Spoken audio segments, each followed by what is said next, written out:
Howdy, y'all. Welcome to Liberty Libations, number 76. And there's the opening. All right, everybody. My name is Jake Green. Thank y'all so much for joining. Joined, as usual, by Zach Varnell, Stephen Hilton, and Alden Hardee.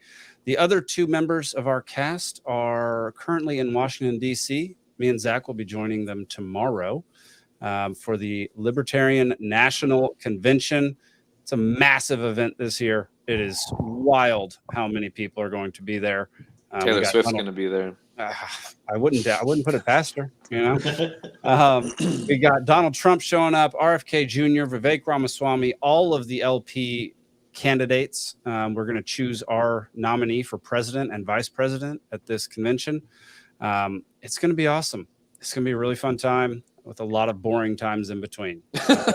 And Ron Paul now. Freaking Ron Paul is coming, the GOAT.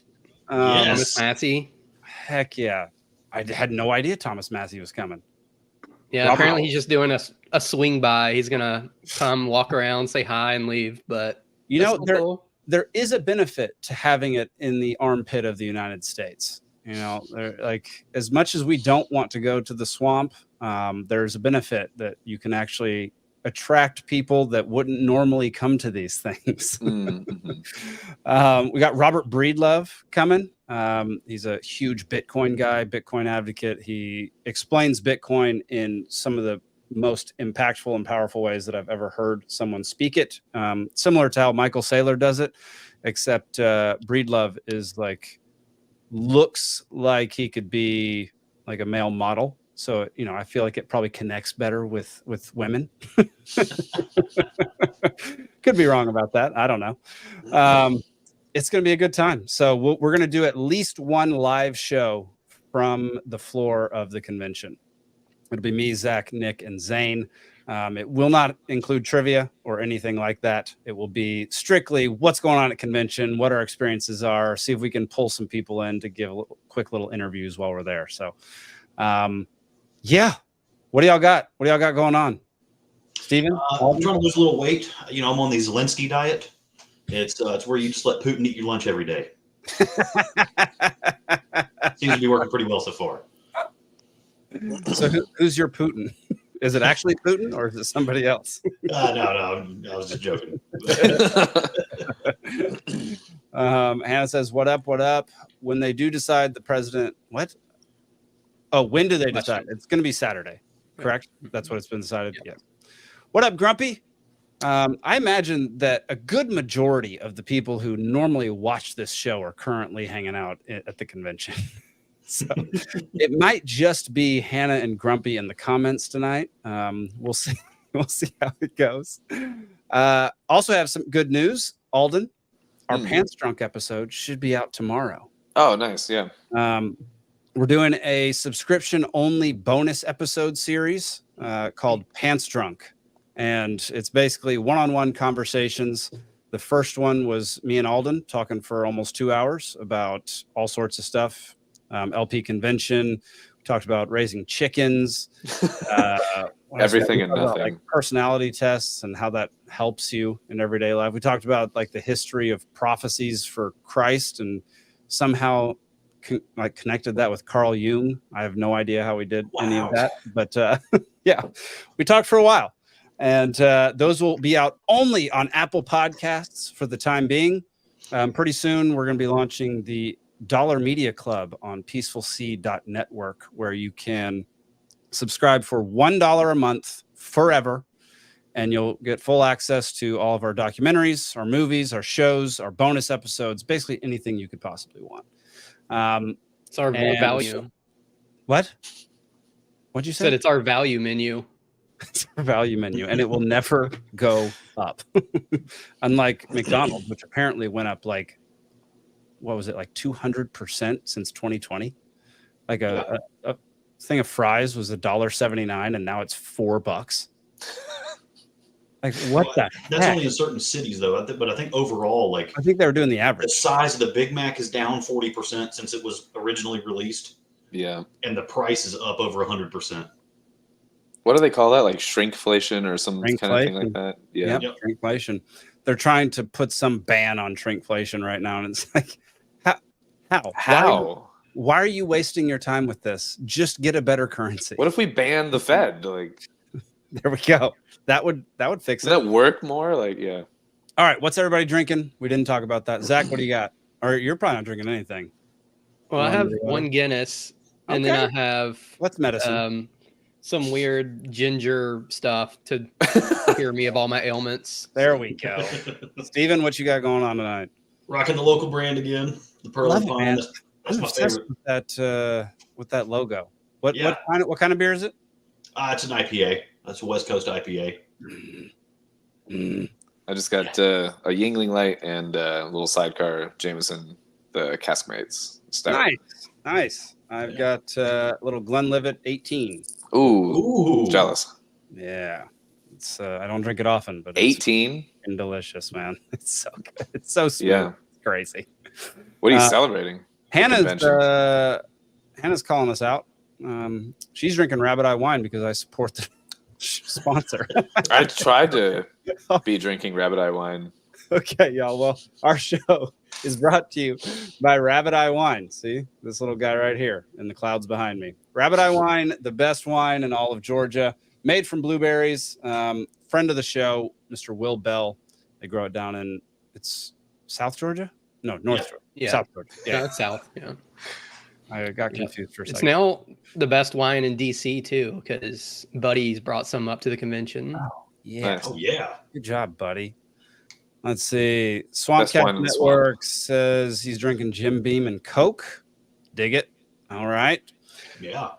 All right, y'all. Well, yeah, we're streaming this on Facebook, YouTube, Twitter. Our favorite is Rumble. We're also streaming on Odyssey, and we're also streaming on Peaceful Sea Network. You can go to www.peacefulsea.network and see this show as well as a few others, some documentaries, all sorts of stuff on there. And like I said, we're coming out with the Dollar Media Club very soon. I'm looking forward to that. Do we want to tell people how to get some Rabbit Eye wine potentially? I think we should tell people how to potentially get some Rabbit Eye wine. You can go to, actually, I'm just going to go ahead and pull it up. peacefulsea.network /giveaway. Let me present the screen. Apologies. Boom. /giveaway. And we are giving away 3 bottles of Rabbit Eye wine. In celebration of our first sponsor for Liberty Libations, the show is giving away 3 bottles of the tastiest and blueberriest wine. Enter the contest simply by filling out the 2-question form on the next page. You can also gain more entries with referrals. So get out there and spread the word that your favorite late night political show is spreading the drunken love. All right. So yeah, go click on that. peacefulsea.network /giveaway. The how much longer do we got for this thing? I don't remember when. Is like it June 13 days? Yeah, June 6th. Yeah, yeah. So it's going to end during the show. So we'll, like 30 minutes in, be able to know who won and announce it. I love it. Thanks to Zach for setting that up. It is fantastic. Looking forward to it. All right, let's get into our first story of the evening: the Libertarian National Convention. So I believe there's some interesting news coming out of, well, first let's talk about the LP convention. So for those who don't know, the LP convention is how we choose our candidates for office. And so Libertarian Party, rather than having primaries, we have a convention where delegates from each state come together and select who will be our candidates. This year, since it's presidential election, we are voting on who will be our vice presidential and presidential candidates. We have, the page we requested could not be found. I want to know who won the straw poll. That's what I'm trying to look at. Down. So we have a debate between our presidential candidates, and that debate, apparently we stole the "What Are You Drinking" from Swampcast podcast. Yeah, I'm not sure that's the case, but You can be angry as long as you hate watch this show. We're still, loving your viewership. So we know we're not the first alcoholics out there. Yeah. Shout out to Swampcast. So it was interesting because we have a presidential debate during this convention, and we have something like 8 or 9 folks trying to get on the debate stage, but can only be the top 5 earners for the party. And one of the candidates, Chase Oliver here from Georgia, was in a neck and neck race to get that 5th spot. He's traveled to all 50 states thus far on his campaign, which takes a lot of effort, That's impressive, effort. Yeah. But last time I looked, he was $10 ahead of Josh Smith. And so I'm not sure what the results were. That is neck and neck. Comcast says no winners, still updating. That's interesting. Okay. Well, I guess we'll find out. Maybe Zach, just keep an eye on it. See if we can get some info. I don't know if it'll say in the MC Discord or anything like that. But that's kind of upsetting because I wanted to hear from both of them, honestly. Yeah. Well, there's definitely one that I don't want to hear from. Probably the guy who bought his way in. The 2 guys who bought their way in. Because Lars and Belay were so far behind. Like, I wish I could show you the results of this thing, because Lars, I think, had like 30 donors and made like 18 grand. And so one of his donors was likely him, just gave enough to blow everybody out of the water. Whereas like Michael Rechtenwald had, like 132 donors with 12 grand or 13 grand. And or something like that. Josh had the most individual donors, and it's looking like he may not even be included. When, if we were using the token system like we normally did, he'd probably be number 1. Seems like the most people wanted him in, but I guess couldn't drop the money that the wealthy guys can do. Joe says that's why pay to play was a dumb idea for debate qualifying. I agree. Yeah. 100% agree. Like, especially if you're that. allowed to donate to your own campaign and you're wealthy as crap. Like, that's idiotic. It's one of the things I would like to get out of politics in general. So it's pretty infuriating that we did it. Well, by that metric, Trump will win, right? Oh, totally. That's exactly right. He's here to take over. So I don't know, Zach, what are you looking forward to most about going to convention? Probably just seeing everybody and hanging out. Like, I don't know. I'm not really probably doing any events or going to party too hard or anything, but it's nice to catch up and see people we haven't seen in a while. And I agree. Off stuff like that. Do cocaine with Mitch McConnell. I mean, you could.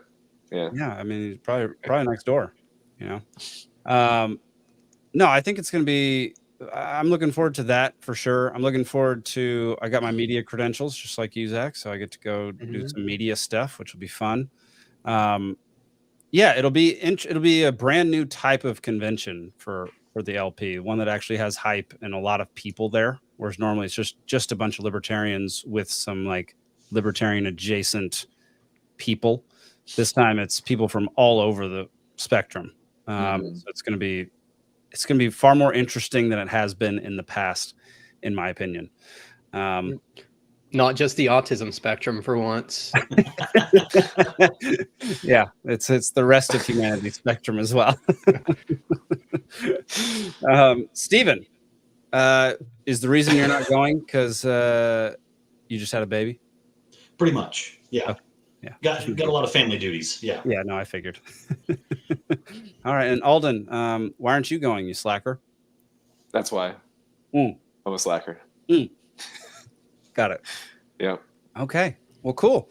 I don't know. What else? Do you have any questions about the LP convention? Alden, you've never been to an LP convention. No. So, yeah, I don't know. Do you have any thoughts or ideas on, like, you don't like the pay to play, I assume? No, not at all. I'm not a fan of that at all because that's just a good way to not hear from the people that I think appeal to the most people, and it's a good way to end up with on this stage with the most people seeing them, putting not your best foot forward as a party, and I don't think that that's better for the party. Okay. Yeah, I know the party's trying to raise money or whatever, but we should at least split it down the middle and like do like a, 50% of your grade comes from the cumulative test at the end of the year, and then 50% from the rest of it, not all from one thing, at least like. Yeah, it would have been interesting if they had come up with some type of point system where the Money is one was factor half in of the it, points, and like the other half was how many people donated. at least, Whatever. Hannah says, everybody give your predictions. Zach, who do you think will end up being our presidential and vice presidential nominees? I really can't say. I don't know. Like, I haven't been very impressed with most of the candidates this year, though. So I don't think it's going to be anybody good. I doubt I'll end up voting in this election. So I think it's hard to say if we don't even know who's debating right now, Well, you can still be on the ticket even if you don't debate. So, like, everybody who's running will be on the ballot. Okay. For us to vote on. They need like 30 signatures to get on, which, I mean, who knows? Maybe this like Charles Bowley guy can't even get that, but he can drop $20,000 or whatever.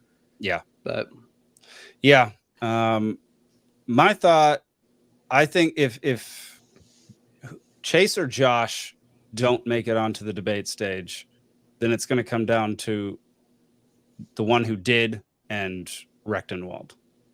Like, I see no path where Lars gets the nomination. I see no path where Ballet, or however you say his name, gets the nomination. And are these the people that like you think paid their way kind of? Those two paid their way, yeah. See, this is what I'm talking about. We're like, what are we doing then? Like, I don't know. Yeah, I agree. Trump has a better chance probably of getting on the ticket. Like, and who's the other one that I'm forgetting? Somebody else in there that I'm Mike Termott. He's not going to get the nomination either. Like, he's a friend of the show. He's been on the show. Mike Termott, yeah. But man, he raised a substantial amount of money compared to like Josh and Rec. It was kind of shocking. Because during the debate here in Georgia, he didn't answer questions to Binkley's satisfaction or to Clint Russell's satisfaction at all. He didn't seem to think anything weird about the Gold New Deal or his ridiculous AI that he has on his website, which is still the stupidest thing in the libertarian world. I don't know about this. I don't know. What? Dude, just go type in some questions that only criminals might ask, and okay. you'll get some really bad answers. Okay. How do you drill the third hole? Oh man, yeah, it's I don't understand why he did that and why he keeps promoting it, because it was a disaster. But I don't see him winning either. I mean, Joe says he thinks Mike Termott is the dark horse. I disagree. No, I think he might be right. Like, I think Lars and Mike stand a chance. You do? Like, yeah, I mean, people like Mike, and like he has a lot of support in Florida, I know. But then like Lars, like this buying the election thing has been surprisingly, successful for him, it seems. Yeah. The end, like, that'd be a good slogan. You can dust off all those old buttons from the 50s and say, "I like Mike." Yeah. Just painting gold in the background. Yeah, I like that. I don't know, man. If the Mises Caucus gets their act together and whips the votes, then Lars and Mike don't stand a chance. But Lars and Mike are the exact kind of people that the folks before the Mises Caucus arrived would have voted for. Them and Chase. Those three would be the top contenders if the Mises Caucus wasn't in control of the Libertarian Party. Do you think the party's kind of split on like who they want as their candidate? And do you think then the VP will be similar to our like presidential candidate, or like different? I think the VP is locked up. So I think the VP is going to be Clint Russell. Because we vote on the candidates independently. Zach? I'm curious if Clint wants to do it for certain candidates. Like if Lars wins or something, is he going to be like, all right, I'll be his VP? Or is he like, nah, I'll let Larry take it? I don't know. That's the only, If he's in the race, I think he'll win. But if he's not, or if the like wrong guy wins, I could see him just being like, "Nope, not my thing. I'm not doing it." Mm. Yeah, that's an interesting one. Because you don't. I mean, I know Spike did not enjoy his situation when he got behind Joe Jorgensen. I know that to be the case. So, that'd be six months of not being able to speak your mind and not being able to say exactly what you want to say because you'd be contradicting the head of the ticket. So, yeah, you're very right. Like if Lars wins, I think it's far less likely that Clint accepts goes for the VP slot. Just because I think that'd be torture for a Mises guy to go behind Lars. I don't know. Joe is right. Larry will only be VP for Lars. So if there's, Chase wins or anybody else, Larry will be out. He did that last time too with Judge Gray. It's like I didn't think Judge Gray stood a chance, so I knew Larry wasn't going to be the VP. And luckily, I was able to bet on that, predict it, and win a little bit of money. Even though I like Larry, I didn't like voting against him, but won me some spending money. Swampcast says ends with Chase first wreck, no question. No question. Okay, I like the confidence in that statement. I mean, if Chase gets on the debate stage, that's where he's going to start pulling ahead. He is good at debating. I would if he can keep his temper under control. Right. He's very good at debating. Well, I mean, after going to all 50 states, I think he's proven he's willing to put in the work. He can and should be taken seriously at that point because I mean that's quite an endeavor to go to all 50 states. Yeah. Talking to folks, shaking hands, kissing babies. That's a lot of work. Yeah, I mean, he sought out the 3 LP people in Hawaii. He found them. Give me your vote. Right. Hannah says, Rechtenwald's laugh is just brutal. Can I vote for such a candidate? You're not wrong, Hannah. You're not wrong. I think a lot of what he has been saying over the past few months has been correct. But I think for my money, the best communicator, which is all I'm looking for, all I want out of the presidential candidate is the best communicator who can represent the party in the best way that gets the most attention. Because we all know they're not going to win, but we need to get people to listen more often and start thinking about libertarianism, which people have been doing over the past. So it's a good idea to have people just pay their way in then. It's a great idea for that. Because then they didn't get there on, charisma or any other thing. So, yeah. But I personally think Josh is the best communicator of our message. That's what I thought you were going to say. And the most relatable. I have personal issues with Chase. He's not my favorite candidate. I'll leave it at that. So he wouldn't, while he does speak the platform very well, I don't think one of his strong suits is actually listening to other human beings talk. That's been what I've gathered over years of being in his county. It's hard to have it both ways. If you're really good at debating, then the other side, that's a style of communication. And then listening is way over here, another style, debating is destroy your opponent, win. Yeah. Listening is the opposite of that. Yeah. So it's hard to be I'm really good. I've spent my time and energy developing this skill, and then usually it's true. I do know plenty of people that are good at both. I thought Shane Hazel was phenomenal at both of them. His debate against Stacey Abrams and Brian Kemp was unbelievable. And when I would film him and watch him out in the field talking to people, he would remember them. He would be very personable. Joe, I do think we need a candidate who can listen, who can actually take constructive criticism and apply it to their campaign or apply it to them personally. I don't think I don't necessarily think that's Chase's strong suit. The problem too is that he won't listen to people when he's making a mistake. Correct. So it's not necessarily that he just needs to like, you know, be everybody's therapist and figure out what their problems are and what's on their mind, but he doesn't take feedback. Yeah. Is this feedback from like within the party mostly? I just don't think he. Yeah, I mean, I just don't think he takes feedback. Like, period. My top three are going to be Josh Smith, Michael Rechtenwald, and then it would be Chase. But Chase it's like Josh Smith, Michael Rechtenwald, and then Chase is down here. So if Chase was the only one in the race, then I might be voting for him. But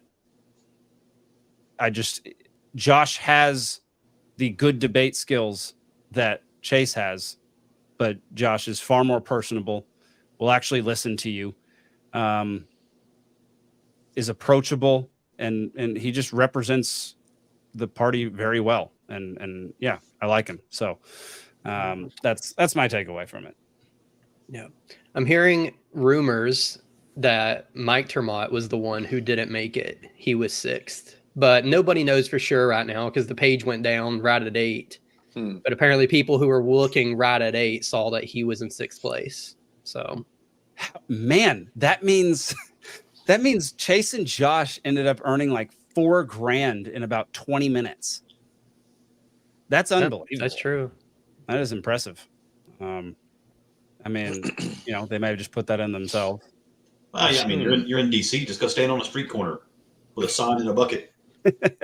Yeah, no, neither Chase nor Josh have the money to put it in themselves, but I know Chase has had sort of a wealthy benefactor that Josh doesn't, as far as I know. So yeah, Joe, I agree with you. I agree with you a lot. Like the amount of campaigning that most of these people have done, whoever doesn't make it on the debate stage, I do feel bad for them because like everybody put in a ton of work, ton of effort, a lot of long nights. And we're sorry to keep interrupting you, but like we're even forgetting about Hornberger. I had completely forgotten about him, but he's still in the race, but he withdrew from this poll because he didn't want to be in the like pay for play racket. So. Oh, I misunderstood. I thought he withdrew from the race. No, just this. But I mean, I'm not sure what his chances are. Not very good, I don't think. But he's a wild card, man. That guy had I respect the move. Wildest answers to questions at the Georgia. I was surprised by that. Yeah. There were some times when I was like, yes. And then sometimes when I was like, oh my gosh, are you for real? Like, is this a real thing? His whole response to COVID, I wanted to punch him in the face, but you know. What was his take on COVID? I forgot his angle on that. He said, just move on and forget about it. Like, it doesn't matter. He's the one that didn't make any fuss about it. That's right. Yeah. Yeah. And everyone else was like unanimous, except for him, that it's like a shit show. Yeah.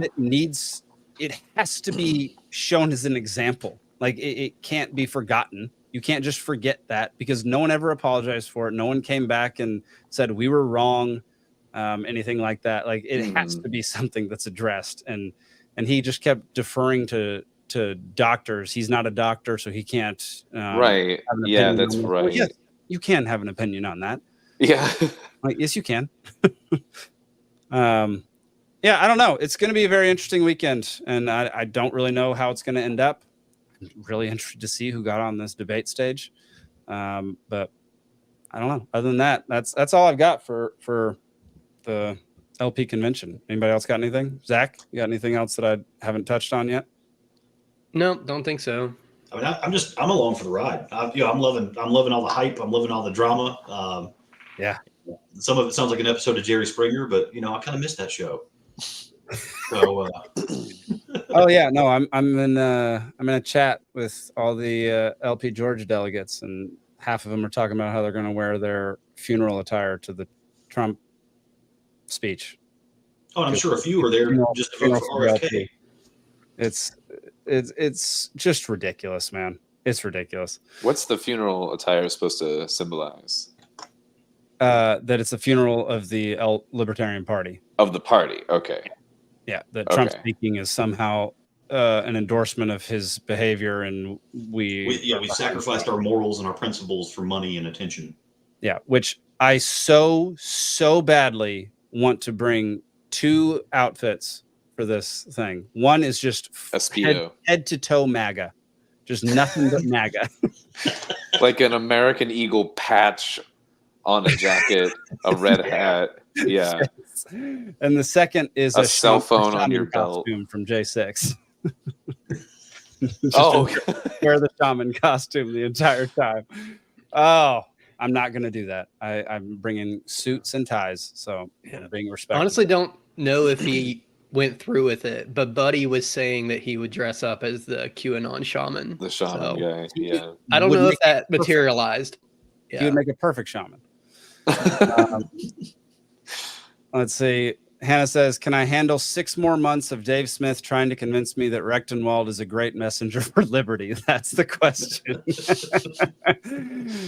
That's a great question. Dave Smith was supposed to be the one. Dave Smith was supposed to be the one, man. That was supposed to, like, I mean, he would get Joe Rogan's endorsement and then bam, dude, explosion. Seriously. I mean, what could have been from this presidential run is extremely disappointing. It's also extremely disappointing that RFK got basically booted out of the Democratic Party, so now he's a third party candidate or whatever, independent candidate, and that just takes up a lot more of the votes that we may have gotten. And so I think it's gonna be a rough year for the Libertarian Party. The sad thing is Georgia's ballot access depends on this freaking presidential election. So if we don't get, what is it, 1%, 2%, something like that, we don't get registered voters too, not 1 to 2% of registered voters in Georgia voting for the Libertarian candidate for president. We no longer have ballot access in statewide elections. Yeah, which is not going to happen, by the way. That's not going to happen. So we're going to have to end up getting signatures, tens of thousands of signatures for every race we want to run in, for a statewide race. It's going to be awful. Like we already had. Local stuff is all game, though, right? What's that? Local stuff is still game. Local stuff is still game, which is great. Local stuff is what we want. But it's always like Shane made a splash with the Georgia run. I got people who have never voted for another party or have never voted at all to vote for Libertarians because of Shane. And it's that kind of messaging and that kind of messenger that will help the Libertarian Party succeed in the future. And it'll be a shame to see us having to scrounge up 100,000 signatures just to get on a ballot for, Secretary of State. It's going to be brutal. So that we can get 1% again. Yeah, exactly. Basically, I think we can get at least 1%. I'm so hopeful that both the other candidates are so awful. But RFK's on the ballot. There's 3 candidates, though, man. That's the issue. It's the issue that the issue is that RFK got on the ballot as an independent. Because so it's going to be 4. So it's going to be, yeah. Well, I mean, it's going to be more than 4. Green Party. RFK will get like 10%. We'll get like 3 or 4. I would die if we got 3 or 4. I don't think Georgia's gotten 3 or 4 ever. Have we in the presidential election? I feel like Gary Johnson got close. I don't remember the number, but he's the only one to actually meet that number for us. Just Georgia, Alden. Just Georgia. Oh, my bad. Yeah, it's literally just keep in mind though that now that we got Warnock and the OSHAT, we're a purple state now, so we're more likely to go out of the ordinary. Yeah, fair. All right. Yeah, I don't know. We're going to report more from the floor. Hopefully we'll get some interesting interviewees to come on the show either tomorrow night or Saturday night. I'm hoping to do one after the Trump speech and get some reactions to the Trump speech. That's what I really want to do. So make sure y'all tune in or just pay attention to our Twitter the next couple nights, and we'll try to broadcast from the floor. So, all right, let's move on to the next topic, which is somehow a wilder topic than Trump coming to the convention. Americans helped some people in the Congo try to stage a coup of the Congo government. Not the CIA, just Americans? Just Americans. Just a regular kid and his dad. Oh. Apparently they have Congo roots, or roots in the Congo. Is it Congolese? Is that how? It's Congolese, yeah. Yeah, Congolese. That's what I thought. Congonian. So this father convinced his son to go over there with him and help stage a coup of the government of Congo. His name is Christian Malonga, and his son Marcel. Well, Christian ended up getting shot and killed in the coup while resisting arrest. And so his son is still over there, obviously now being tried for friggin' treason or whatever their equivalent to that is. So he's in jail along with their 30 some odd cohorts. Yeah, you can click play on this real quick and watch what this video is.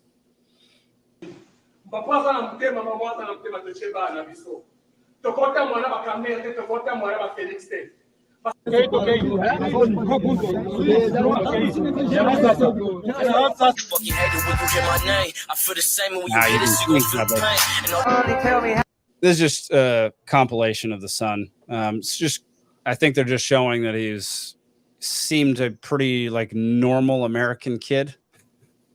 Yeah, I don't know. He was on TikTok. Apparently he was a Trump supporter, according to them. I don't know if that's the case or not. I don't know what it is, but yeah, there we go. Yeah, he's got to be far right somehow, right? Yeah, no, he's super far right. Trump. I love that they say Trump supporting, like the first line, Trump supporting Utah son Marcel Malonga. It just, what a wild story. Have any of y'all heard about this before tonight? No, no. I've heard something about it. I didn't read too many articles on it. I was just thinking, dang, talk about American privilege. You're just sitting at the dinner table one night, like, Dad, I'm bored. Let's go overthrow an African nation. Right, dude.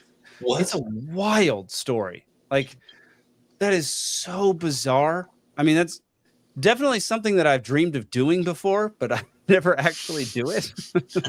Right. Just imagine being at the dinner table in the 80s and like, hey man, you ever been to Grenada? You know how to build a rifle?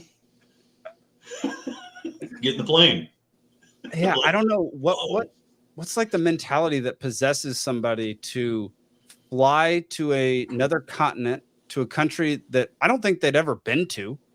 I was going to ask what their personal relationship was with the situation there, but from what I read outside of this article, they had Congolese roots, but I don't think the son had ever been there. Mm-hmm. He grew up in Utah. So like what possesses you? Like what kind of mindset do you have to have in order to leave everything to go stage a coup, an armed military coup in a country you've never been to?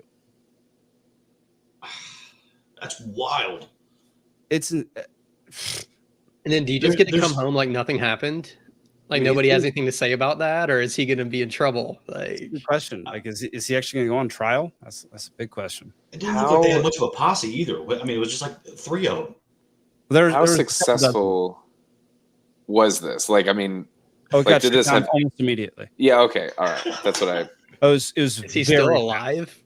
I was gonna say, because I mean, like the 7-year-olds over there get conscripted, right? Like, yeah. And so, I mean, it was very quick. They basically tried to force their way into a government building, and within an hour, it was over. It was like, you spent all this time planning, you flew over there, and you lost immediately. Good job. That's fascinating. The Congolese government building is more secure than our capital. I was going to make a similar parallel there. Yeah, that's pretty good. I like that. They didn't have the QAnon shaman. Yeah, seriously. I don't know what it is. Maybe they just wanted to get out of the United States. Maybe they saw an opportunity. Maybe they got talked into it by relatives who lived there.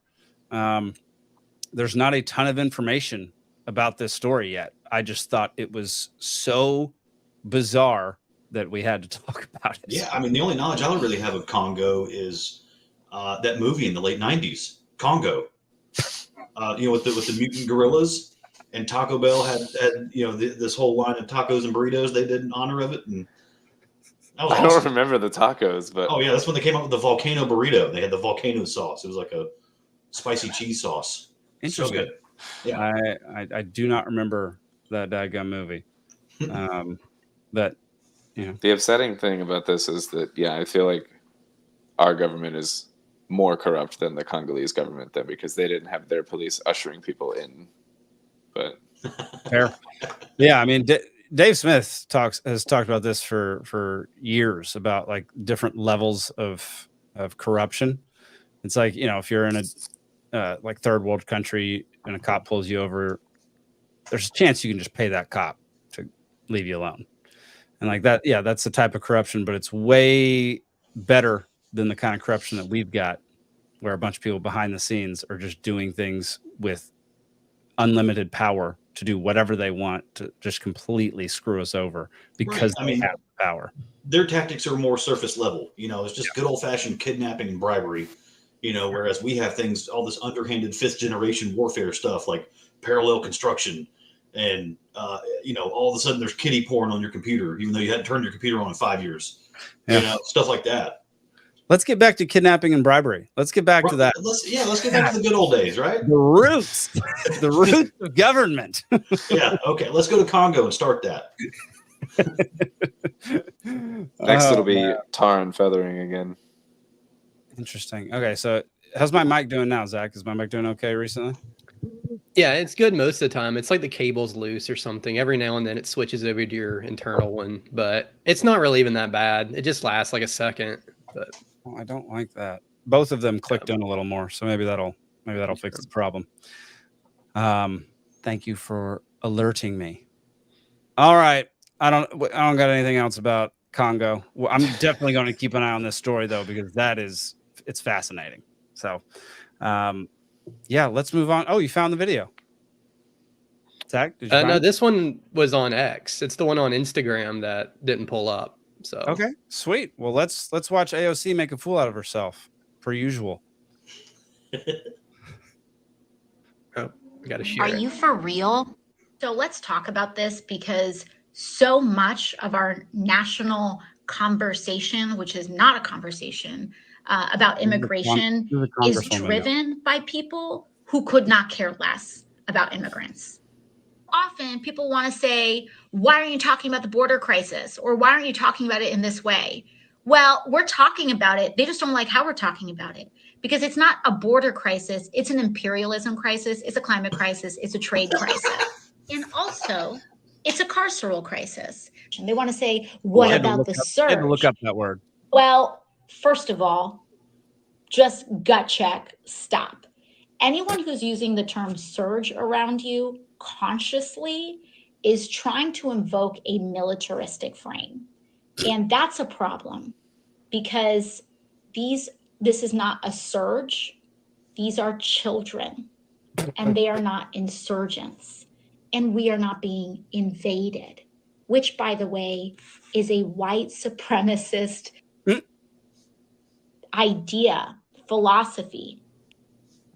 Wow. The question was, why are you not addressing the border crisis and the kids in cages like you used to? Seems like a reasonable question, maybe even from one of her supporters. Yeah. Yep. I was gonna say, it doesn't even sound like someone that's like against her position on it or anything. Yeah. A white supremacist, what did she say? Idea, concept, or something like just. Dude, there's so many flaws in that. First of all, she says the immigration crisis is a climate crisis. How? She says it's a trade crisis. What? She says it's an the rest of the world's crisis. uninhabitable now. They have to come here, the only last refuge. Yeah, they're trying to get to Texas where it's not hot. Now, the imperialism part, she's on to something there. She's on to something, but she's getting it so wrong. So wrong. Yeah. It's because we've tethered them all to the dollar and then pulled the rug out from under them when the dollar got devalued, and now their economy's falling apart. They have no jobs, and due to trade agreements, everything's so subsidized they can't even make money selling us their stuff. And then all of a sudden they're driving around town after they lose their job and they see the billboard. Hey, go to America. This is how you sign up for food stamps. This is how much you can get per month. And then they turn on the radio. Hey, have you tried American food stamps? That's your ticket to prosperity. Or the problem of go here, check in here, and you get a bus ticket. I'd like to see her try to say exactly what you just said. The problem even in some, like if it's, not, I don't know, whatever, climate related, whatever she's saying with that, like if it's something to do with like a quality of living thing or something, a lot of the time it comes back to policy on like making drugs illegal and then driving up the price of drugs that come from places. And instead of talking about like legalizing drugs and not like stopping the like war on drugs or whatever, that's not, when has that ever been mentioned? When, like, why is that not an option on the table to like, let's see what happens if we like don't even need the cartel, like, I don't know. Great question. Yeah. And she somehow equates surge with insurgents. Like I noticed that those two things are the same. And like, there's not, when I think of surge, I just think of an awesome energy drink from the 90s. That's all I think of. Dude standing on couches in the middle of nowhere just screaming, "Surge!" Yeah. So, you guys ever drink Citra? Citra. That's my favorite hop. Man. Yeah.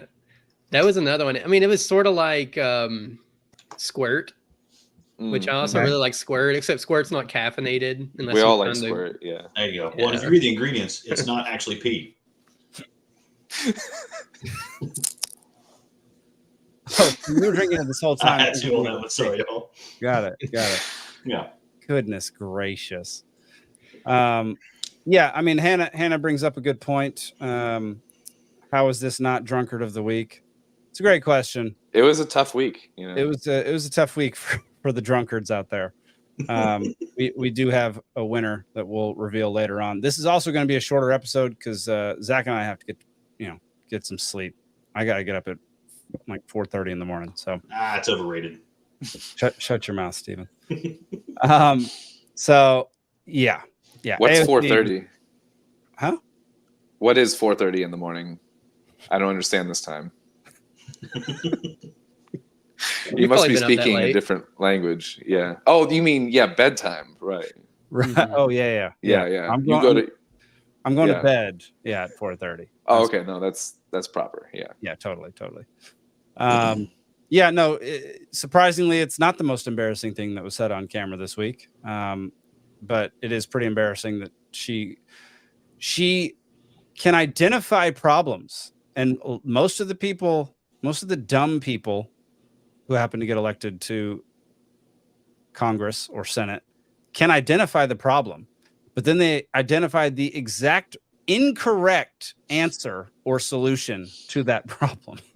How is it even minutely a climate crisis? I'm not even hearing them talk about it like that. Like, I don't even understand. I think it's been like speculated that in the future the climate will cause displacement of people, but that, as far as I know, the sea levels haven't risen 20 feet. Like, I don't feel like that has anything to do with the people that are coming now, so it doesn't make sense to mention it. I mean, currently. They're coming from like equatorial tropics to Montana and China.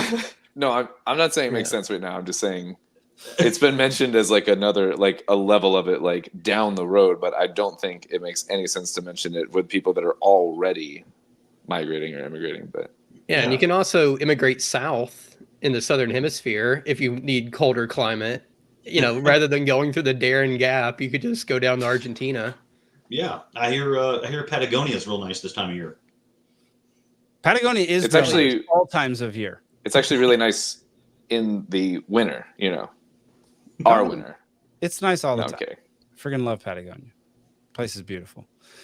All right. Should we do it? Let's do it.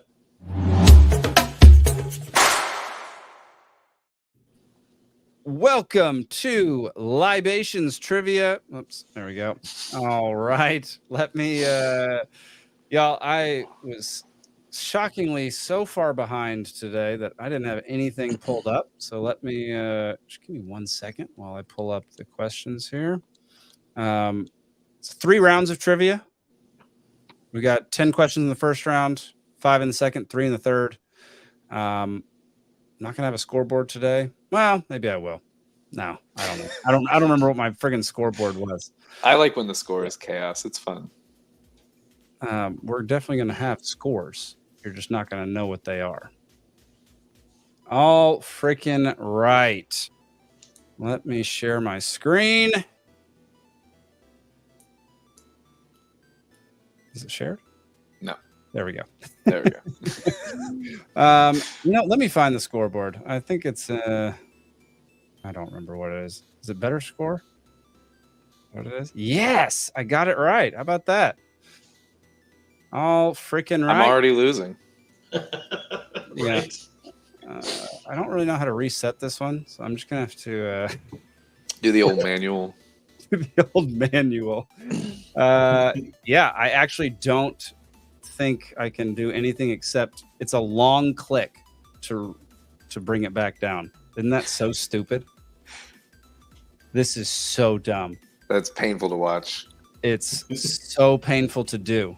My brain is burning, like my ADHD brain watching this. My blood. I think my blood pressure is going up watching this. Someone out there needs to make a good scoreboard for a Mac because there isn't one. Just make one online. There isn't a good one that I've found. I found one. Paid for them and they suck. Right here. No, that's a terrible one. I can't broadcast that. All right, Libations Trivia. The categories tonight are This Day in History, Washington, D.C., and Goats, chosen now, is that by my lovely wife, Nikki. Greatest of all times in their respective fields, or the animal goats? None of it's capitalized except the first letter. So that is fair. You tell me. I'm a stickler. Like the greatest. Of all It's time. the greatest animal at being a goat. There we go. Every question is free for all. The winner is no longer a loser. The 2024 scoreboard. Zane is still winning with 8. Alden has 4. Audience has 3. Zach has 2. Nick has 1. Steve has 1. Guest has 0. Jake has 0. To be fair, I've only played once, and we've only had 1 guest this year so far. That will change in June. We're going to have 2 guests in June, 1 guest in July. It's going to be a very interesting few episodes coming up in June and July. All right. Round number 1. This day in history. Question 1. On this day in 1934, what famous crime duo was gunned down by police? Steven. Bonnie and Clyde. Bonnie and Clyde is the correct answer. Dang it. Good movie. All right. Swamp says your problem isn't the scoreboard, it's the Mac. Just someone needs to make a good one just online. Then the Mac won't matter. Then it doesn't matter if it's a Mac or not. Can Max run Visual Basic? What Should be hard to write that in Visual Basic. Are you speaking English? No. Yeah. It's a I know the super answer simple to programming that. language. Back Dude, in the I day, know- I used to, like I was a kid, programming a little bit, and we had Macs. I had to use QBasic. They did not have Visual Basic, and it was very annoying. Oh. Okay. I don't know what y'all are talking about. That would explain it then. Okay. I don't Question either. number 2. On this day in 1785, Benjamin Franklin revealed his design for what invention? Steven. Bifocals. Steven is on a Dang it. freaking roll tonight. Yeah. Did you ever see that cartoon with the mouse that like totally takes all of the the invention like credit from Benjamin Franklin and gives it to a mouse? I don't know. No. I saw this as a kid. So I knew the answer to that question only because of the movie National Treasure. Oh. Perfect. Question number 3. On this day in 1911, what public building was dedicated in New York? Alden. The library? The freaking library. Wow. Good job, Alden. Okay. I was going to guess Trump Tower. Public? Yeah. It's huge. It's the best. All right. Question number 4. On this day in 1945, what high-ranking Nazi killed himself? Steven. Himmler. Heinrich Dang. Himmler. And we're still talking about him, so he did something That's right. in Unless he rode a UFO to the hole in, Antarctica and lives with the aliens now. Exactly. Yeah. No, they actually found his body. Oddly enough, they never recovered Hitler's. And it wasn't like a female body skeleton or whatever for Himmler, right? So Yeah, It was there's apparently actually just a skull fragment. of who? Hitler. Oh, Supposedly, it wasn't Hitler. Yeah, I don't know anything about It, Hitler. yeah. it wasn't. Yeah, yeah. In Hitler's bunker, it was a female mandible. So Oh, it was- the it was mandible. they That's what it also- was. Yeah. They also had plans on how to escape if everything went sideways, and it Right. included underground tunnels. Right. It always does. Yeah. All right. On this day in 1915, Italy declares war on what country? Stephen. Austria-Hungary. Austria-Hungary is correct. Nice. Bravo. He's giving us the Zane treatment tonight. Yeah. Question number 6. On this day in 1951, China annexes what country? Stephen. Tibet. Tibet is Dang. Yeah. correct. Nice. Yeah, Stephen actually came up with these questions, y'all, just so y'all know. I think his liver detox is just working really well. All right. Question number 7. On this day in 1701, Captain Kidd was executed. What was his occupation? Alden. Bank robber. No. Zach. Pirate. Pirate is correct. You don't think you robbed a bank at one point? Yeah, he's still considered a pirate. All right. Question number 8. On this day in 1980, what classic horror film was released? Alden. Alden. Alien? No. Who? Did anybody wave their hand? I did, but instantly forgot what I was going to say. All right. Ooh, Hannah, ooh. 1980. Are you kidding me? Saw? Alden. Halloween? No. Dang it. I feel like that Audience- would probably come out closer to Halloween, actually. Audience got it. Shining. Oh, Ooh. shit. I am Okay. very upset that I didn't get that, actually. I know. I thought you would get that. I'm not good at, so I can talk for 4 hours about The Shining, but I don't know what fucking day of the year it came out. Like, damn it. Joe chimed in, butt pirate, because that's a whole different profession. Yeah. I mean, there's no women on the ship, so Fair enough. All right. Question number 9. On this day in 2000, the fastest selling album in the history of rap was released. What was it titled? Steven. Marshall Mathers LP, baby. Marshall Mathers LP. You are correct. Damn, Steven. Good job, Steven. Yeah. Final question of round 1. Freaking Hannah keeps just saying song.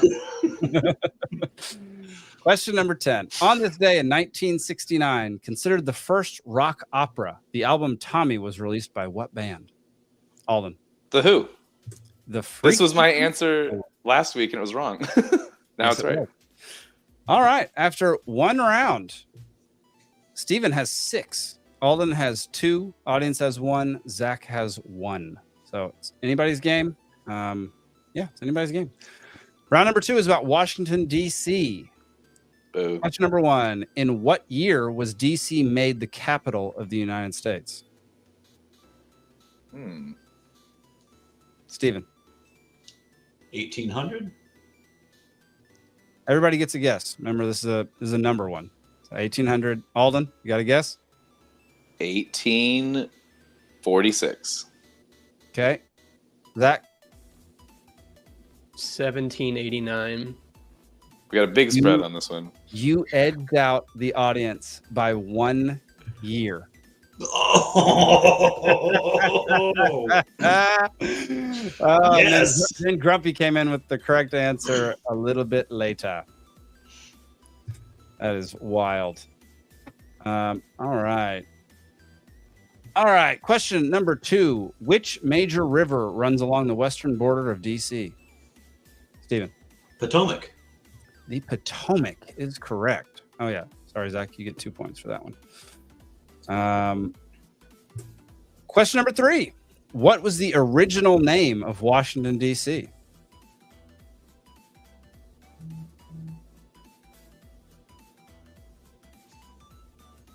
Steven. Masonia. I was going to make it similar. Incorrect.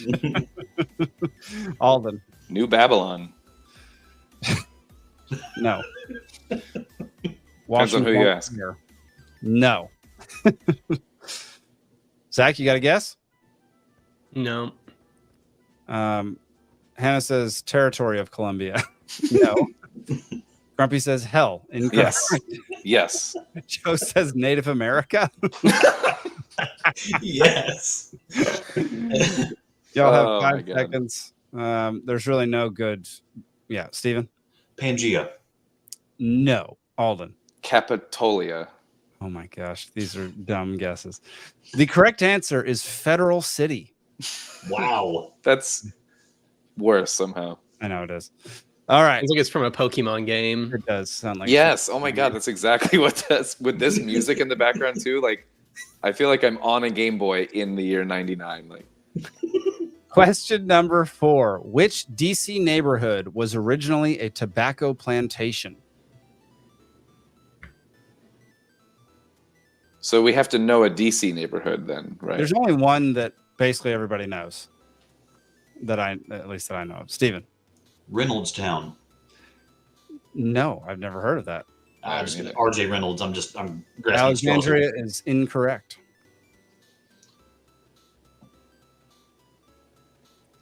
Wow. Okay. I don't know. Tobacco It plantation. is definitely not the mall.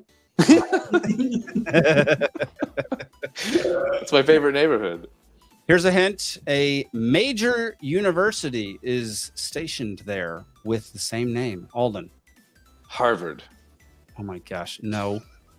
Zach, you got a guess? George Mason. No. Is that in DC? I don't think so. I have no idea. Steven. Mount Vernon. Nope. Audience gets it. Okay. Oh, Georgetown. Georgetown. Okay. Okay. Okay. You were, Zach, I thought you got it. Man. You said George, and I was like, yes. That was going to be my guess for the previous question, so I guess I'd moved on. But Interesting. All right. Question number 5. What building in DC took 83 years to complete and is the 6th largest structure of its kind in the world? Alden. The Washington Monument. No. Steven. Crap. It'll be the one with the Lincoln Memorial in it. Yeah.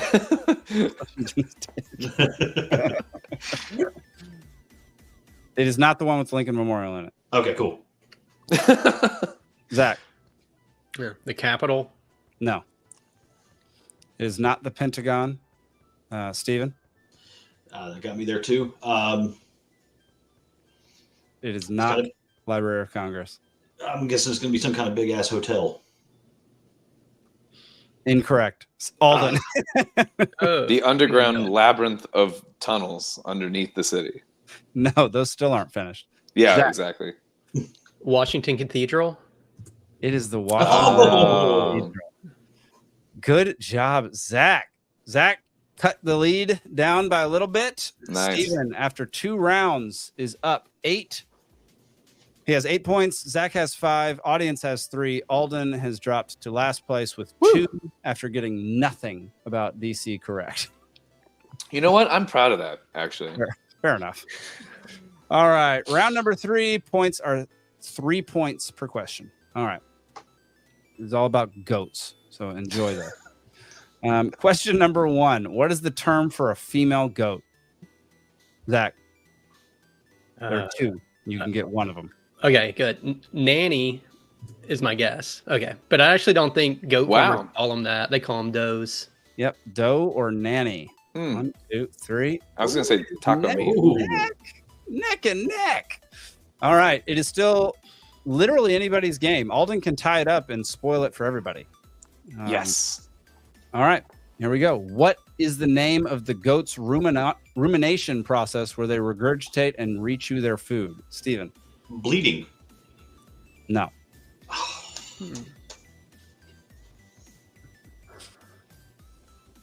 Zach.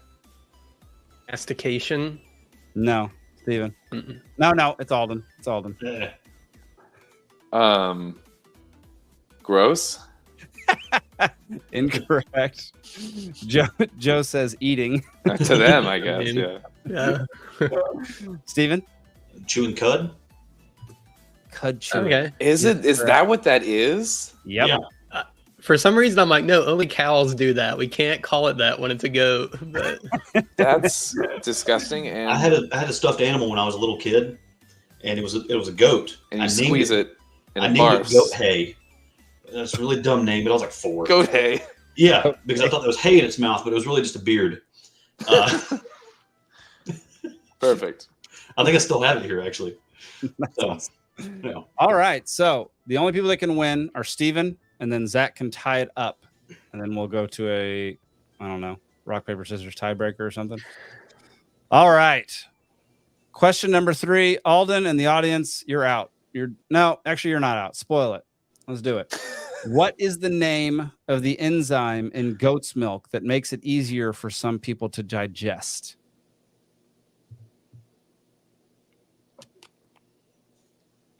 Steven. Prolactin? Nope.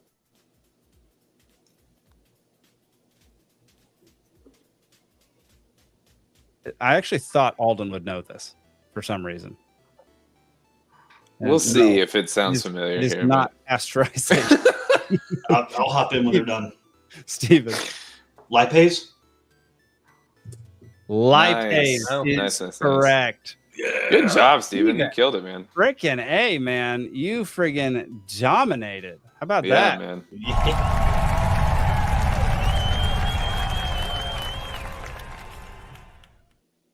All right. Thank you all Steven's for weak. playing. Steven just absolutely crushed that. That was Yeah, good libation job. trivia, everybody. Thank you all so much for playing. Thanks, Um, Steven, for sending in those questions. Yeah. We try to do that every week. We get it in most weeks. And we get it in some weeks. we get it in some weeks.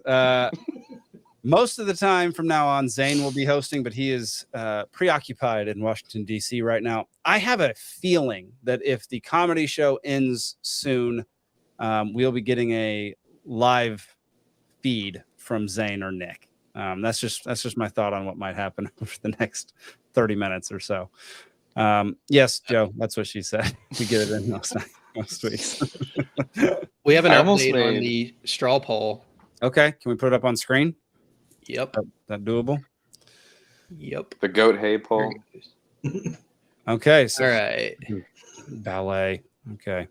Charles Ballet. I guess he raised $38,800. Lars Just numbers Mapstead with so 33,000. Yeah. Chase 31,500. That's good. And then we got Josh and Rec, which means Mike Termott did not make it, Oh my gosh. which sucks. And I know like Josh had an agreement with Chase and I think Larry Sharp that they were going to make a motion to include a 6th podium. We'll see how that goes. You know, there's a lot of parliamentary wrangling, I guess, that has to be done. So who knows if it's possible or, you know, I know like Ballet was not on board. Rechtenwald was not on board, like explicitly did not want to add more people. So who knows? I think he should be added though. Well, he's sound he's very campaigned much for like a the long spirit of time. liberty. Yeah. I mean, those bottom 3 definitely don't deserve it. They did Jack Toad squat. does. I mean, Toad deserves to be our nominee, but that's never going to happen. So out of those 4, it's 100% Mike. Like, Mike raised $23,000 and did not get in. That sucks. Toad's like Golly. the Dark Knight. Mike's Like- been campaigning for like 2 years. yeah, I mean, at least a year and a half. that is wild. That is crazy. Look, when I checked at 7:30, Chase had raised like $12,000, and now he raised 32. Come on. Yeah, it's crazy. Mhm. And look at that. Mike, 137 individual donors. You know, like Josh, Rec, they beat that. Chase beat that. But these two, they bought their way in. It's 52 donors, 43 donors. Like, what's the average donation there? A It's- Honda Civic. Yeah. Pacific. Tell you what, though, what's Ballet's total? What was ballet? LPL started getting off work. You know, that's what it was. They're a few hours behind us. 35,000. How much? 38,831, and that's 52 donors. $750 a pop. Yeah, which probably means, you know, a few people threw like $25 at it, and then somebody threw $35,000 at it. Right. Somebody maybe named Swampcast Charles. says Lars back Chase. Rumors are they're tag teaming this thing. I wouldn't put it past. It wouldn't surprise me that Lars might want Chase in the debate, but you know, I was surprised that he went with Larry because I thought it was going to be Lars Chase or Chase Lars. But it can't be Larry. It, according to the bylaws, it can't be Larry. Like, I like Larry, and I think he's done amazing things for Liberty. But my gosh, he knows that the bylaws say he can't run. He can't be VP. So it infuriates me that this is a thing that's happening right now. And there's going to be it. I'm willing to hear what they have to say. Like, if he found a way to fix it, I'd be curious. But I mean, also, I don't give a crap about the rules that much. But I do get that we don't want to be sued off the ballot. Yes, that's the issue. Like, why even risk it with Larry coming in out of nowhere? Well, because you know who 100% would sue us off the ballot if that happened. The freaking attorney that's running for president, RFK. Right. Yeah. I think it's a stupid call. Like, I'm sorry, Larry. I just think it's a stupid call. Like, don't. Wait, is that just a problem in New York? Because it looks like Joe is saying New York won't even have ballot access, so it's a non-issue. I mean, that sounds right to me, honestly. It doesn't sound like a huge issue, or it doesn't sound like a issue that they can't fix. But okay. Who knows? All right. Swampcast, we'd be happy to, man. Peace out. Hit you what up you drinking? All right. Well, let's move on. I don't know. Feel bad for Mike. I do think 6 should be up there, especially considering those bottom 3 did jack squat. The only reason I know the name Jody Jones is because he's a football player in Wales. Soccer. Why is the gotcha? Yeah, soccer player in Wales. My bad. Why is the cap at 5 anyway? Seems arbitrary. It is arbitrary. To be fair, though, the fewer people on stage, the better. Right. The more questions they can answer. I mean, 5 is then 5 is why not 4 then? If the fewer, the better. I don't know. There's only so much camera lens, right? You just gotta, you just sit closer, Yeah. It's not COVID, All right, let's pull up the next topic for the evening. Good news, everybody. Nebraska ends income taxes on gold and silver and declares CBDCs are not lawful money. They're not the only ones. Oklahoma did the same thing this week. And Louisiana also, no, Alabama. I think Alabama or Louisiana, one of those two. There's 4 that have passed. Yes. I think there's like another 8 or 9 that have bills on the governor's desk. Okay. Yes. Yeah. No income tax on gold and silver, y'all. Well, and here's the crazy part is because the state laws that are passing with this in there are acknowledging that the U.S. Constitution acknowledges gold and silver as money. Yep. And therefore should not be taxed, because how are you going to be taxed on the appreciation of your own freaking money? Mm-hmm. Yep. That's unrealized capital gains, son. You can't have that. Heck yeah. Yeah. Freaking love it. I love this, man. This is going very well. That's some good news. We don't always get the chance to say like news this good. I don't think people understand like the consequences that this might have in the future. And it's absolutely. Well, states can read the tea leaves. They're not all just in this, willy nilly. Some of these folks are feeling the stress, and I think it's 17 states now are issuing gold backs. I don't know how many, but yeah, there are a few. I mean, this is tied to that because the gold backs they're issuing is gold that's actually in the state bank. Mhm. So if and when the Fed goes defunct, these people flip a switch and their state bank activates overnight. And you know, it's still the USA, but it's the Confederacy all over again. Yeah, Mm-hmm. but the good kind. That's right. And you know, and then you know, then you'll see the dichotomy get drawn. You'll see certain states like, oh well, you don't have restrictive gun laws. I'm not going to recognize your currency. And then, oh well, screw you. I'm not recognizing yours. And then, you know, that's when the lines start getting drawn. Yeah. But either way, screw the Fed, and that's why all this is happening. Heck yeah. I mean, just look at this. I mean, I remember. So when I moved in this house, it was 3 years ago, and I started stacking silver. And of course, I was doing it through raffles and stuff. But it was an average price of $9 an ounce just 3 years ago. Look at it right now; it's $31. Yep. You know, gold. What 3 years ago? Gold was like $700 an ounce. It's $2,400 now. Yep. I used to buy a lot of it like stupidly cheap at antique stores before people realized how they didn't know to begin with, or they would just price it, I guess, and nobody would see it for like 2 years and then I'd buy it. But Yeah. like I wrote down all the prices I paid for my silver, and like I'm gonna look back at it someday and just laugh because I remember at least one I got out of a gumball machine. I'm not even kidding. At a gumball machine with like a lot of wheat pennies and then a little bit of silver. I threw like $1 in there and got, you know, $6 worth of silver back.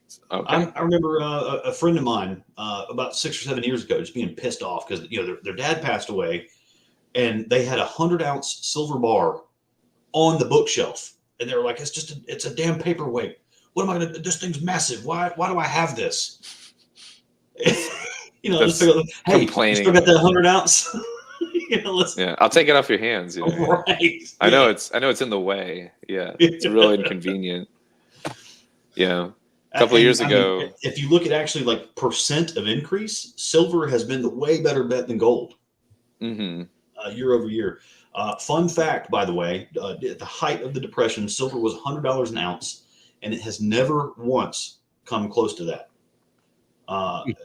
Once silver starts getting up to like 70, 80, that's when, like, I mean, we're going to be talking like Civil War, disband the Fed. Like, that's one of those canary in the coal mine indicator kind of things where you've got to watch, you know, or a whole basket of commodities. But, you know, silver, if you see silver start creeping up over $50 an ounce, the whole world's about to go to war. Interesting. Yeah. Don't those gold backs that you mentioned, some of them will have gold foil like woven into it. Yes. So like, I don't know how you would actually melt that down, but the amount of gold is in the bill. Is that worth its face more? Value? Yeah, approximately. Like later. There's a great guy, my affiliate here in Fayette, Coweta. Shout out to Joey. He came and he had a whole bunch of gold backs one time from like Utah and Wyoming, and you know, he gave us all. Sweet. Right? Yeah. Awesome. Like, we appreciate you. Heck yeah. Yeah. And it's redeemable for its face value and its weight in gold with the state bank. I love that. Yeah. It's real money. You know, it's tangible real money. Not just, you know, unicorn farts and you get U.S. military protection. I saw the price of meat going up a few years ago, so I hoarded a bunch of beefsteaks, and they're not worth anything now. Where'd you keep them? Doesn't work that way. In the closet? In the garage, yeah. Okay, in the garage. Yeah. Yeah. Yeah, probably not a good move. Yeah.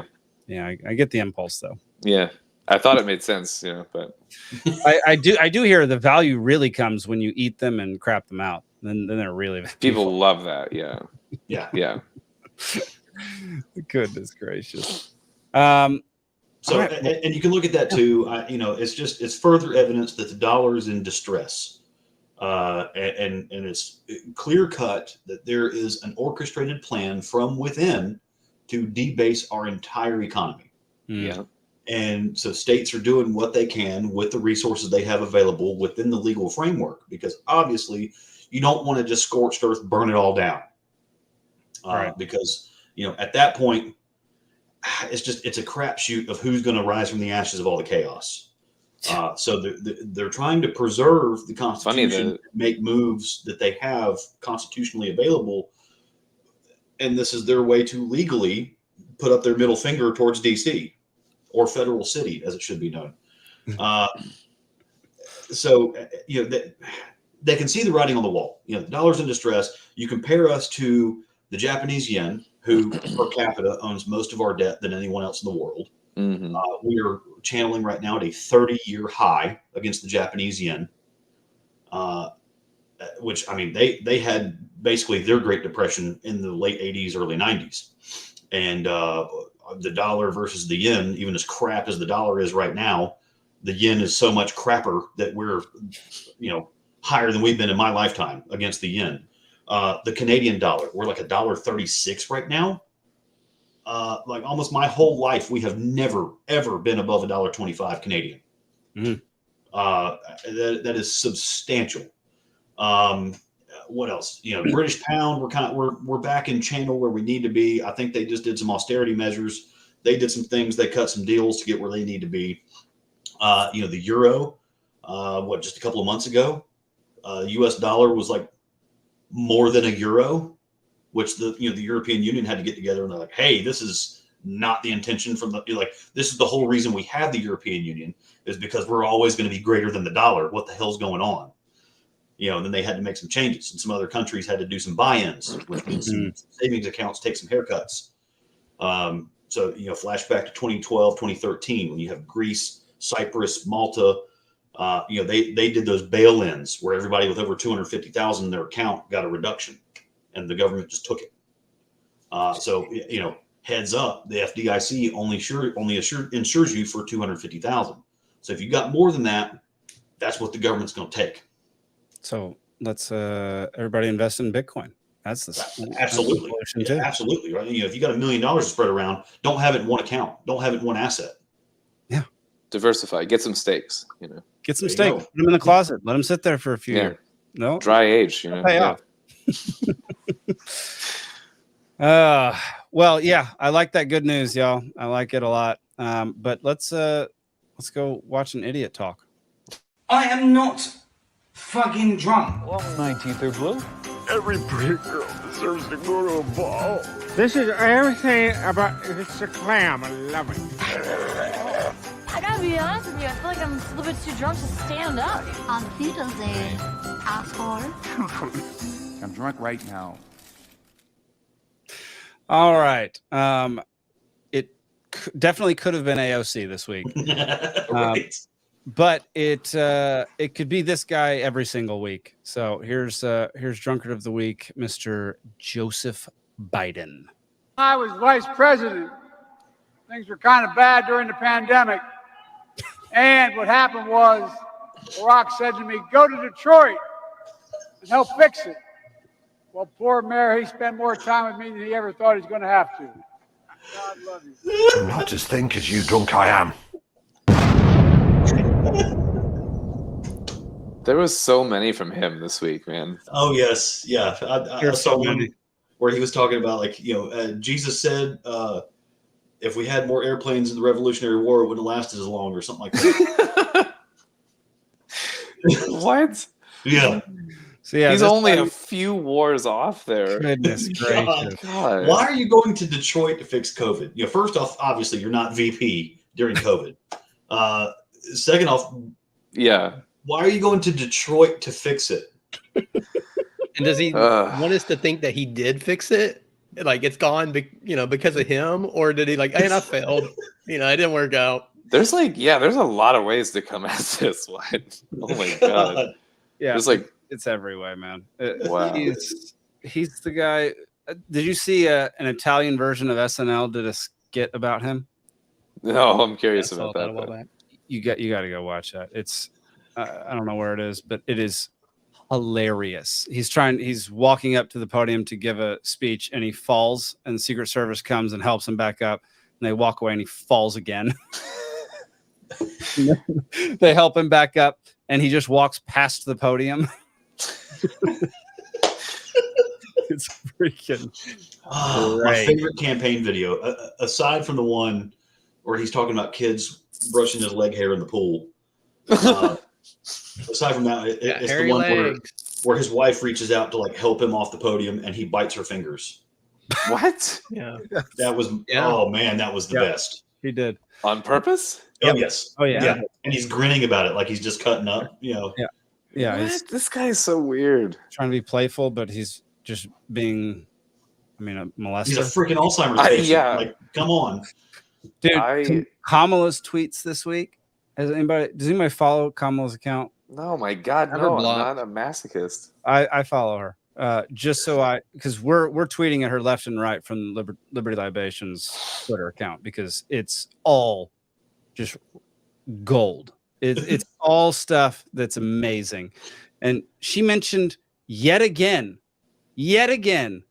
that Donald Trump said there are good people on both sides during the Charlottesville thing, even though that line has been debunked like 700 times in mainstream media.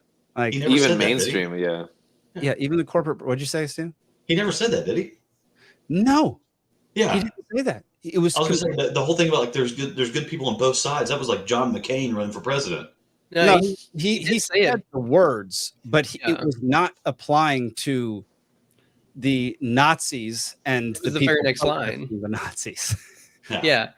He basically said, very fine people, not the Nazis, not them. And they cut that part out. Perfect. Yeah. He was talking about the two groups who were protesting. It was wild. She said it again this week. Like, I just couldn't believe it. It's been 7 years since that.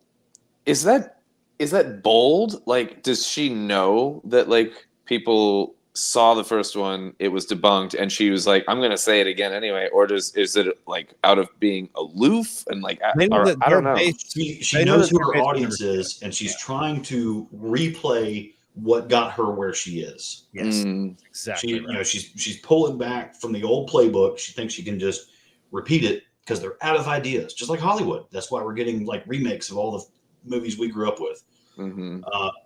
She's just trying to like, hey, let's do the same playbook. It was long enough ago. Everybody's forgotten about it, so I can just retweet my own stuff, and I don't have to actually have a campaign.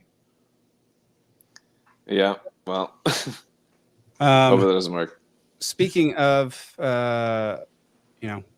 saying the incorrect thing and saying it repeatedly, let's go to the next video. Zach,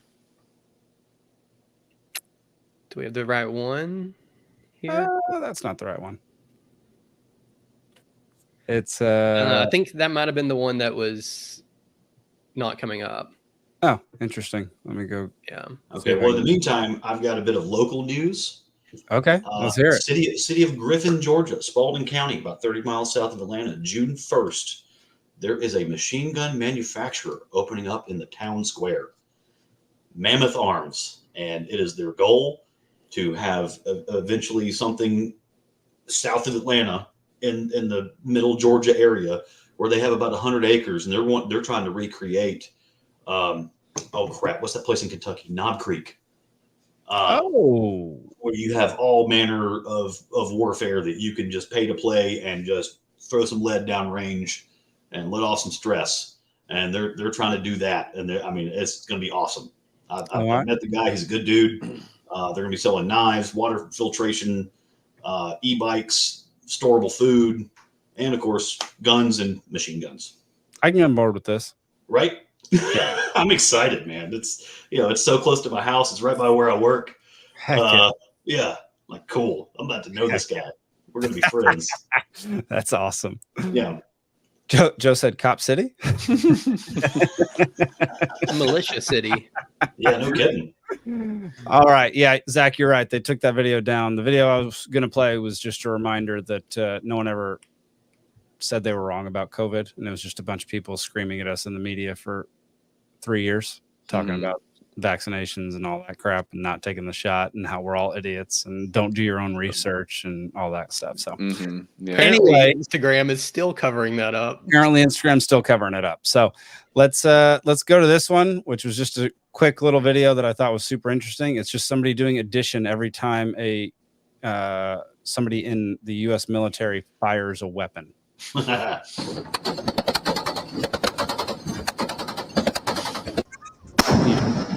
at that.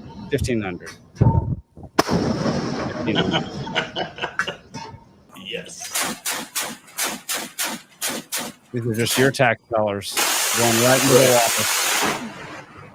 water. Gosh.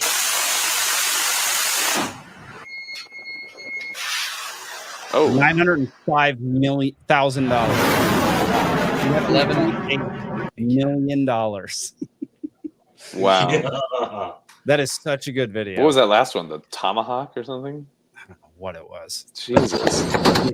Somebody did the research on that and figured out exactly how much each of those cost us. And goodness gracious. That's, yeah. It's those kinds of videos are super effective because it takes something that's very intangible that you don't really know what the government is spending money on and puts it right in your face. This is how much them just practicing their shooting costs you. Yeah. Yeah. Like just practicing. Which, you know, RIM by the way, 116. depending on, what was that? I was just answering Alden. It says RIM 116 surface to air missile. Okay. Wow. So not even a tomahawk. Steven, Yeah. what did you say, buddy? Well, and depending on what branch you're in, you know, what department you're in, all that kind of stuff, there is like mandatory levels of practice. You know, so to be a uniformed officer, you know, just like a street cop or, you know, with the sheriff's department, something like that, you have a minimum threshold. You are required to put a certain number of rounds down range out of your service pistol every month. Yep. Which, you know, that's great. That gives me, you know, a little bit of sense of security. But also we're paying for that. Mm-hmm. Yeah, every single time. Speaking of war, let's pull up this next one. We'll have a go at this, and then we'll be watching some funny videos, and then we're going home for the evening. In the year 2000, there were 9 countries without a Rothschild-owned or controlled central bank. Afghanistan, Iraq, Sudan, Libya, Cuba, North Korea, Iran, Syria, Venezuela. How many of those countries have we been at war with since 2000? All of them. Except maybe North Korea. We haven't been in a full-on war with them. Kind of a covert. Sort of a... define full on. I mean, all these others, we had boots on the ground in the countries. Yeah. We have sort of like a weird Cold War thing. Trump himself put his boots on the ground in North Korea. It's true. It's true for a second. Yeah. And then hugged the little gremlin. Well, that's how you kill them. Isn't that how you kill them? Right. You just give them some hugs. Oh, so yeah, I just found that to be very interesting. And that's something that that's another good visual of look. Good night, Grumpy. Good night. That's another good visual of like it's sorry, there's barking going on outside. It's just another good visual of like what our government does and putting it into very tangible, like you can see it right in front of you. When people don't get with the program and then there's a war there, like, yeah. Yep. You could replace that with a dollar-backed currency or that's the one I've seen before. Rather than saying Rothschild, because Rothschild means nothing to most people. Most probably, yeah. But that's what I've seen before is the dollar back. The average German, it just means red door. Fair enough. But I've seen the same thing with like the petrol dollar, like being like, you know, not accepted in places, and then like give it a few years, you know. Yep. Mm-hmm. All right, y'all. That's all the politics we'll be talking about for the evening. Politics, culture, all that kind of stuff. We're going to watch a few funny videos. I have to wake up in 6 hours, so I'm going to be going to bed here in a minute. But yeah, thank y'all so much for watching. Really appreciate it. You can go get some merch on our website, peacefulseed.network or libertylibations.show. You can go to either one of those websites and you can get some merch. We're also going to be up on Proud Libertarian and Agora Markets very soon, which is going to be awesome. You can also, if you're going to be at convention, if you're going to be up in DC this weekend, come say hi. Come seek us out. We're going to do some late night podcasting. Steven and Alden won't get to join because they're not going to be there, but they can definitely tune in and watch. And it should be a blast. So yeah, thank y'all for tuning in. Like the show, spread it around, share it with your friends, subscribe on Rumble specifically and Twitter. So those are the two main venues where we're going to try to grow this sucker. All right, let's watch some funny stuff and get out of here. So this is the Toyota Hilux. This is just somebody trying to destroy this thing, and it's indestructible. Yeah. Pedro, Pedro, Pedro, Pedro, Pedro, praticamente il meglio di Santa Fe. Pedro, Pedro, Pedro, Pedro, Pedro. This is the terrorist truck of choice. Pedro, Pedro, Pedro, Pedro, praticamente il meglio di Santa Fe. Pedro, Pedro, Pedro, Pedro, Pedro. Oh my god. That's amazing. This is just stop, right? You don't have to put a snorkel on it, obviously. Yep. Yeah, we don't have to listen. There's to a that. reason why it's not sold in this country. Dude, it is a fantastic truck. I want It's the best. Yeah, I do too, honestly. It's the I would best. love a Hilux for Montana. That Did thing you is see killer. the what is it, Top Gear video where they take, I don't know if it was a Hilux or like the old like the T1000 or whatever, but they like try to destroy the truck. That's insane. Oh my god.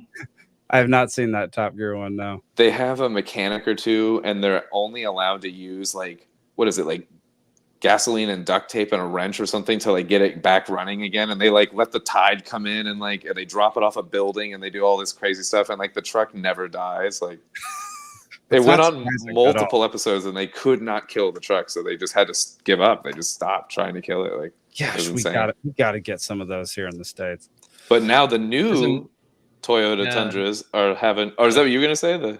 No, Oh, go okay. ahead.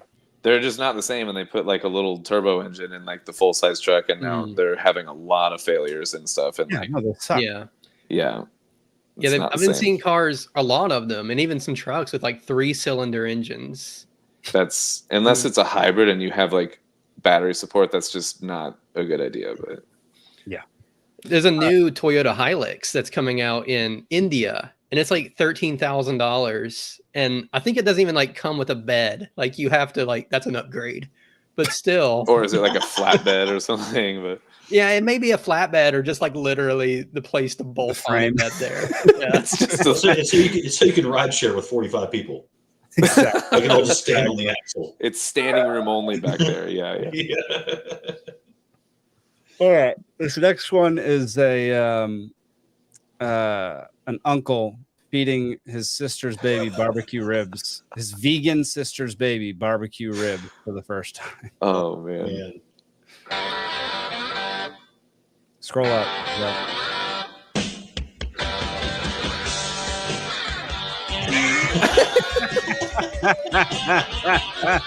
That is perfect. That baby knows what's up. Uh-huh. All right, what do we got next? What was this one? Oh yeah.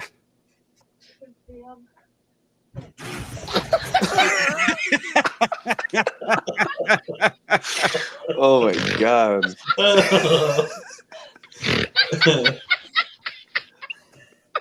Oh man. I love the person Wow. that keeps laughing and doesn't try to help at all. What's Right. no. And here's a guy doing pranks at drive-thrus. Gets shot. Here you go. All right, thank you. Oh my god. All right, thank you. What the hell? What is he doing? Ah, Man, that's Oh, not funny, yo. God. All right, thank you. Hello? All right, thank you. Wow. Oh man, have you seen that guy that wears an ET mask and talks like Stone Cold Steve Austin? No. He calls himself Stone Cold ET. And, No. and he'll go to like White Castle and he's like, I want a little burger with a little pickle on it. Hell yeah. What people have too much Stone Cold time on their ET said hands. so. Oh, it's the best. Oh my god. Probably making money from that though. Oh yeah. All right, final one. This is just watch. This is the Google Street View car. Mhm. Okay, this is the car collecting all the data.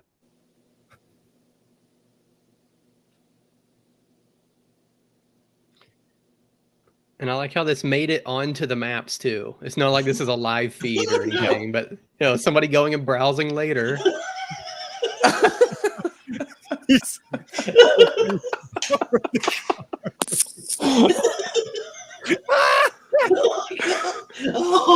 Oh. Oh my god. Is it a shoe? Jesus. How does that happen? Do we know if this man was okay? Like, The car just keeps going. The car just kept going. Oh my god. does anyone drive that, or is that like an automated car? It's automated. No, they drive the Street View ones. Really? Okay. Around the world? The ones around here are automated. Okay, well, they used to drive them. Okay. Like, I'm sure we used to one drive in the all middle cars. of nowhere, Africa, is being driven by a human. I think that would be the case. Well, yeah, that's it for this week, y'all. I'm looking forward to hanging out with a bunch of libertarians, even some of the crazier ones up in DC. I think it's going to be a good time. If you're there, come look for me and Zach and Nick and Zane. We're going to be doing some shows in the evening. Jake will be easy to spot. He'll be dressed like the QAnon shaman. There you go. Or MAGA head to toe. Or that, yeah. Yeah. All right, Yeah. y'all got anything else we need to say before we get out of here? No, that's about it. All right. Yeah. I got one thing. Check out my first episode of my other podcast I'm doing with Elizabeth Melton. So go to banishbigbrother.com and check that out. We have exactly one episode right now. Hopefully we'll have another one soon. But it was good. So banishbigbrother.com. Go check it out. You can go to our website, peacefulcity.network. Check out our other shows like the Wrexham Texan and Free Georgia podcast. That'll do it for this week, y'all. Make sure you go enter that giveaway on peacefulcity.network. Win yourself some wine. Till then, we'll see you this weekend. Peace.